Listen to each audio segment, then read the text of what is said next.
राधे राधे दोस्तों, आप सभी को आंवला नवमी की बहुत बहुत बधाई हो। आज के वीडियो में हम आपको आंवला नवमी की बहुत ही सरल पूजा विधि बताएंगे।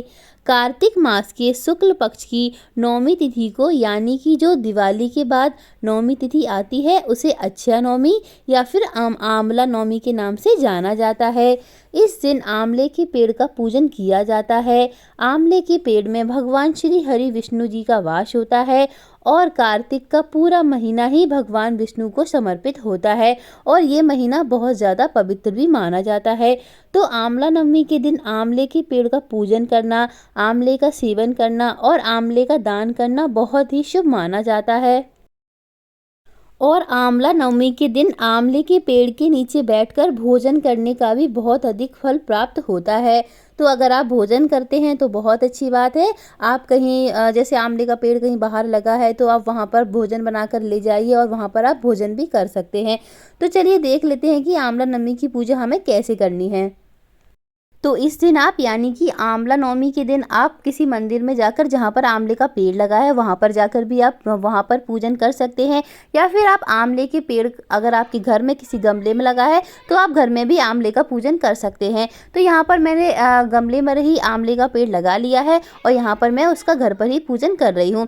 तो सबसे पहले हम जहाँ पर अपना आंवला रखेंगे यानी कि जहाँ पर हम पूजा करेंगे उस जगह को हम अच्छे से साफ कर लेंगे। तो यहाँ उस जगह को आप गाय के गोबर से या फिर हल्दी से इस तरीके से आप पोछा लगा सकते हैं। तो यहाँ पर मैंने हल्दी से जगह को अच्छे से इस तरीके से पोछा लगा लिया है और उसके बाद यहाँ पर हम स्वास्तिक बना देंगे। वैसे तो आप गमले को बीच में भी रख सकते हैं पर यहाँ पर जगह थोड़ी सी कम है और गमला भी मेरा छोटा है तो इस तरीके से मैंने साइड में गमला रख दिया है। और यहाँ पर स्वास्तिक के रूप में हम भगवान गणेश की पूजा करते हैं।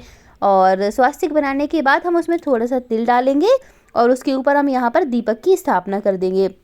दीपक आप यहाँ पर तेल का या फिर तिल के तेल का या फिर घी का जला सकते हैं, जैसा आपके पास हो आप वैसा यहाँ पर कर सकते हैं। और अब इसके बाद हम यहाँ पर अपना पूजन शुरू करेंगे यानी कि आंवले की पूजा शुरू करेंगे। तो सबसे पहले आंवले पर हम हल्दी और रोली से तिलक कर देंगे। तो यहाँ पर हम जो भी तिलक करेंगे वो हमें 9 बार करना होता है क्योंकि आंवला नवमी होती है, इसीलिए इस दिन 9 अंक का विशेष रूप से महत्व होता है। और 9 बार इस तरह से पूजन करने के बाद हम गमले पर भी स्वास्तिक बना देंगे। वैसे आप जो मैंने स्वास्तिक नीचे बनाया है वो स्वास्तिक आप गमले के अंदर भी बना सकते हैं अगर आपका गमला बड़ा है तो इस तरीके से मैंने गमले पर स्वास्तिक बना दिया है।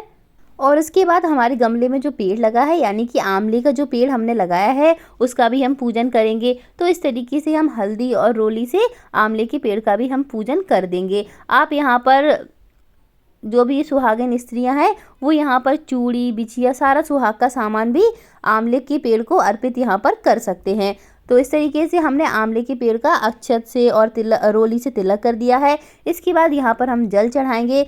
जल आप आंवला नवमी के दिन विशेष रूप से ध्यान रखें कि आप यहाँ पर हल्दी वाला ही जल चढ़ाएं यानी कि 1 लोटे जल में थोड़ी सी हल्दी डालने के बाद आप यहाँ पर आंवला के पेड़ को जल चढ़ाएं क्योंकि इस दिन हल्दी का विशेष रूप से महत्व होता है। और इसके बाद यहाँ पर हम फूल समर्पित करेंगे। अगर आपको यहाँ पर पीले रंग के फूल मिल जाते हैं तो बहुत अच्छा है क्योंकि भगवान विष्णु को पीला रंग अति प्रिय होता है। तो इस तरीके से हमने आंवले के पेड़ को भी यहाँ पर फूल समर्पित कर दिए हैं। और इसके बाद हमने जो यहाँ पर दीपक की स्थापना की थी उस पर भी हम यहाँ पर फूल समर्पित करेंगे। और इसके बाद हम यहाँ पर भगवान विष्णु को यानी कि आंवले के पेड़ को यहाँ पर हम पीले रंग का कोई वस्त्र समर्पित करेंगे। जैसा कि मैंने आपको बताया है कि पीला रंग भगवान विष्णु को अति प्रिय होता है, इसीलिए आप कोशिश करें कि यहाँ पर पीले रंग का ही वस्त्र समर्पित करें। और उसमें आप कुछ भी दक्षिणा जरूर रख दें, जैसे आपसे बन सके 1151 जैसे रुपये आपसे बन सके आप यहाँ पर दक्षिणा स्वरूप समर्पित कर सकते हैं। और इसके बाद हमने जो दीपक की स्थापना की थी उसमें हम अग्नि प्रज्वलित कर लेंगे। तो यहाँ पर हमने अग्नि को भी प्रज्वलित कर लिया है। और इसके बाद यहाँ पर हम चने की दाल समर्पित करेंगे जो कि भगवान विष्णु को अति प्रिय होती है। और दीपक को भी हम यहाँ पर चने की दाल समर्पित कर देंगे। तो इस तरीके से यहाँ पर हमने चने की दाल समर्पित कर दी है। इसके बाद यहाँ पर हम सफ़ेद तिल समर्पित करेंगे। इस पूजा में सफ़ेद तिल का बहुत ज़्यादा महत्व होता है तो यहाँ पर हम सफ़ेद तिल समर्पित कर रहे हैं। पहले हम आंवले के पेड़ को समर्पित करेंगे, उसके बाद यहाँ पर हमने जो दीपक की स्थापना की है उसमें भी हम थोड़ा सा इस तरीके से तिल डाल देंगे। तो यहाँ पर हमने चने की दाल और तिल को भगवान विष्णु को समर्पित कर दिया है। इसके बाद हम वस्त्र रूपी कलावा समर्पित कर देंगे। तो अगर आप पेड़ है, यानी कि आप कहीं पेड़ की पूजा कर रहे हैं, यानी कहीं मंदिर में जाकर या फिर कहीं आपके घर में पेड़ लगा है, तो उसकी आप यहाँ पर फेरी भी लगा सकते हैं, या 5 बार 7 बार जैसे आप चाहें वैसे यहाँ पर कर सकते हैं। और उसके बाद यहाँ पर हम भोग समर्पित करेंगे। तो यहाँ पर अगर आपके पास बतासे हैं तो बहुत अच्छा है, बतासे का भोग आप समर्पित कर सकते हैं। कोई मिठाई का भोग समर्पित कर सकते हैं, यहाँ पर गुड़ का भोग समर्पित कर सकते हैं। गुड़ और चने की दाल भगवान विष्णु को अति प्रिय होती है, तो आपके पास जैसा भोग हो वो आप यहाँ पर समर्पित कर सकते हैं। और इसके बाद आप कोई फलाहारी फल वगैरह भी यहाँ पर समर्पित कर सकते हैं। जो भी फल, यानी कि जो भी मौसमी फल मिल रहे हैं वो आप यहाँ पर समर्पित कर सकते हैं। तो यहाँ पर मैंने केले को समर्पित कर दिया है।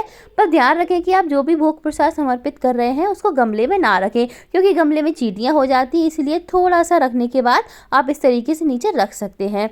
दोस्तों, इसके बाद यहाँ पर हम आंवला ले लेंगे। आंवला नवमी के दिन आंवले के फल का बहुत ज़्यादा महत्व होता है, यानी कि आंवला नवमी के दिन हमें आंवले का फल जरूर से ही समर्पित करना होता है। तो यहाँ पर हमने आंवले के फल को समर्पित कर दिया है। आपके पास जैसे आंवला हो, यानी कि आंवले के फल आपके पास जितने हो 5 7 11 आप उतने यहाँ पर समर्पित कर सकते हैं। और उसके बाद यहाँ पर हम जल भी समर्पित करेंगे। तो इस जल को आप, यदि आप शाम के टाइम पूजन कर रहे हैं तो इस जल को आप चंद्रमा को अर्घ दे सकते हैं, या फिर इस जल को आप पूजा होने के बाद आंवले के पेड़ को भी समर्पित कर सकते हैं।